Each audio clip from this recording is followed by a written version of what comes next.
Le stress, on croit que c'est juste un petit contretemps, que ça va passer. Mais en réalité, il agit comme un frein invisible. Il t'empêche d'avancer dans ta carrière, il peut t'empêcher de rencontrer la bonne personne, et parfois même, il détruit ce que tu as déjà construit. Aujourd'hui, on va voir comment le stress peut bloquer ta vie professionnelle, puis ta vie amoureuse, et surtout comment apprendre à cloisonner les deux pour éviter la casse. Prenons un exemple simple. Tu bosses sur un projet important, mais tu es tellement stressé que tu repousses sans cesse les décisions. Tu procrastines, tu tournes en rond, résultat, tu passes à côté d'une opportunité parce que tu n'as pas osé avancer. Autre situation, tu arrives en réunion après une nuit blanche à cause de ton stress. Tu es fatigué, irritable, tu perds patience, tu coupes la parole à tes collègues. Ton image en prend un coup et tu laisses penser que tu n'es pas fiable sous pression. Le pire, c'est que parfois, tu crois travailler plus dur en étant stressé, alors qu'en réalité, ton efficacité s'effondre.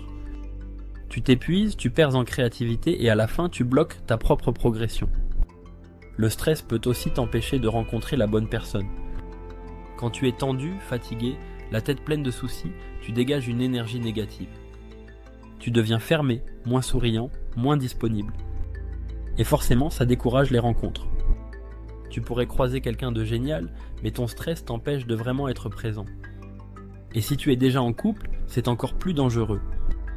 Tu rentres chez toi vidé, tu n'as plus la patience d'écouter. Tu réponds par des oui-oui automatiques sans vraiment entendre l'autre. Ou alors tu exploses pour des détails, un mot de travers, un regard trop insistant. Alors qu'en réalité, la vraie source de ta colère, c'est ton travail ou tes angoisses. Petit à petit, ton partenaire ne se sent plus aimé, plus compris.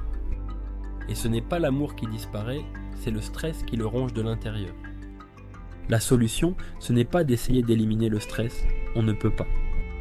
Mais c'est d'apprendre à cloisonner. Si ton stress vient du travail, il doit rester au travail. Si c'est ton couple qui traverse une tempête, ne laisse pas ça s'inviter dans ton open space. Concrètement, mets en place un rituel de transition. Ça peut être une marche, écouter de la musique ou même écrire tes pensées dans un carnet avant de quitter le bureau.